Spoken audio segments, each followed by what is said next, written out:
They can spring up to 13 feet forward in one jump.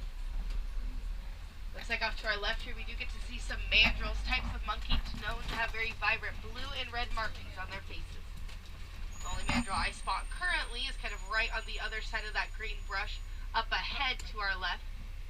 The female mandrill, we know this because she's quite small, also doesn't have as vibrant of markings as the males. Females weigh about 30 pounds each, males a lot larger at about 50 to 60 pounds. Kind of see her throughout the brush there. Yeah, they're on the other side of those bushes. See those green bushes? They're on the other side of him. Now this is just another part of the African savanna. We've exited those Serengeti grasslands. Now we're going to make our way towards elephant country. Oh, elephants. And if we see the elephants all by themselves, or all by itself, we're going to assume it's a male, as males live most of their lives in isolation or seclusion. Females and babies are a lot more social animals. They'll be traveling in a herd together. And that herd is going to be called the matriarch herd, led by one alpha female, or matriarch of the group.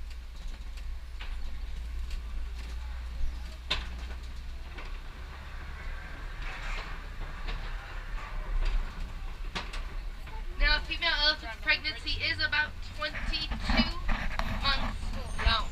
That is a long time. That is almost 2 years before it gives birth. Once it does give birth, though, the baby elephant will be in adolescence for about 13 to 15 years. Second longest adolescence out of all mammals. The first, of course, is us humans at 18 years, 30 years, or 40 years, depending on who you ask. And to our right, ivory tusk marks in the red clay. That's the elephants scraping their tusks into the clay, marking their territory. And to our left, female elephant there. Oh. That's a male. That's a female. Oh, she said it's a female. This is part of the matriarch herd. She's a female. Oh, Sadly, in Africa, elephants are victims of poaching. Poached or killed for their ivory tusks. In Africa, ivory is seen as a very valuable item. Just like here in America, we value diamonds and precious gems for its symbolism of class, status, and money. In Africa, they value ivory that same way.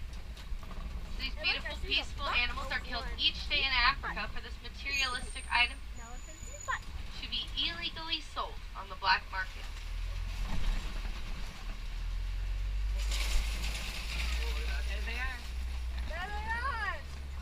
More elephants off to our left. Oh, I see one. Look, it's over there. Look, see? He's touching it too. you see that big black rock on the other side of these bushes? Look, now you can see it. You know what that is? What? Poopies.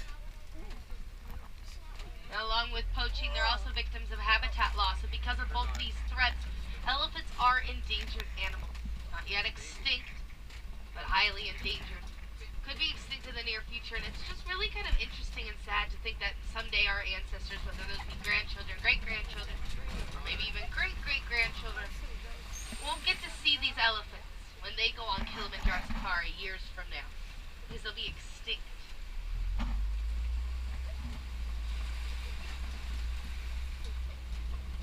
Now, also off to our left is going to be the greater flamingos. Greater flamingos are the lightest shade of pink of any flamingo. Yep, there's one. However, it really doesn't matter what type of flamingo it is when it hatches. It's not pink at all. More of a gray coloring. After eating brine shrimp and other sea creatures that have keratin in it, gets its pink coloring from that keratin.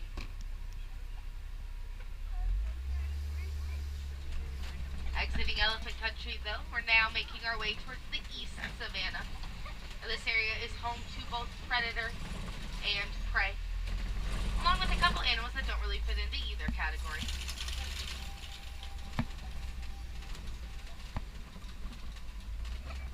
Now, off to our left there, not as exciting as a lion or cheetah, I'm aware, but that mud pit there as part of the landscaping is very important to specific animals, especially rhinos and elephants. So they're going to use that mud. Rhinos are going to roll around in it. Elephants are going to throw it up onto their backs to act as a natural sunblock on really hot days, really sunny days. Now they don't have the copper-toned sunscreen or the aloe vera we do, but their skin is still very sensitive. They're going to use that mud to protect their skin. To our left here, somewhere in the tree lines, you might be able to spot a cheetah. Cheetahs are the fastest land animals in the world. It looks like there might be one way up there, laying down. There's also one kind of up ahead here off to our left, a little closer to us. The cheetahs are the fastest land animals in the world.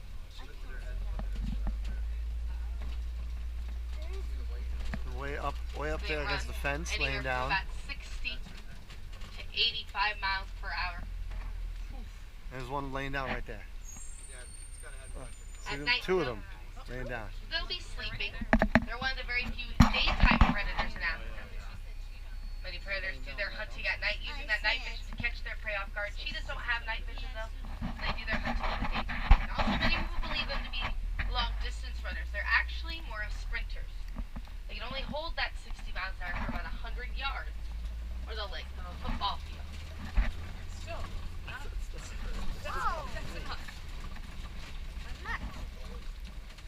To our left here, red rocks called Kopi Rocks, home to the lion, like that female lioness on the second tallest rock.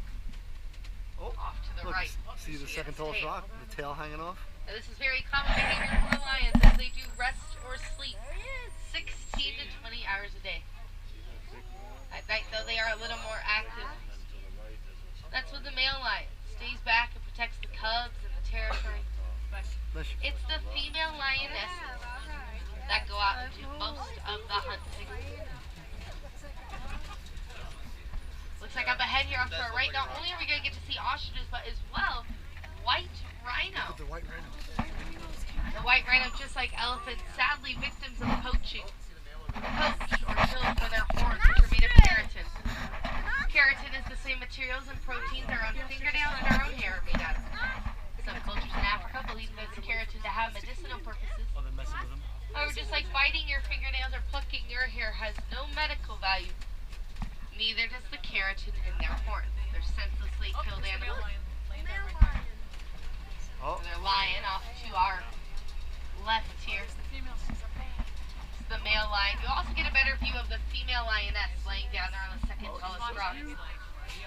Groups of lions like this called a pride of lions. Their roars heard from up to 5 miles away. Look, I see him. Look, he's right there.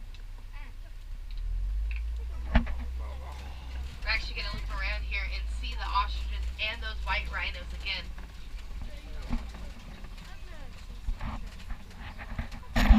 Oh, it's going to be ostrich running on the left. I know, I saw him earlier. The ostriches are the largest birds in the world. They have wings, though they cannot fly. Instead, run 45 miles an hour. The brown antelope off to our left here, these are called bontebok. Bontebok are sadly extinct in the wild. They only exist on reserves like this one. The white antelope a little further from them, those are called addaxes. Addaxes can go almost their whole lives without drinking any water. Wow. And now these white rhinos again off to our right here. It's funny how these are called white rhinos, but yet those white addaxes are actually more white than them.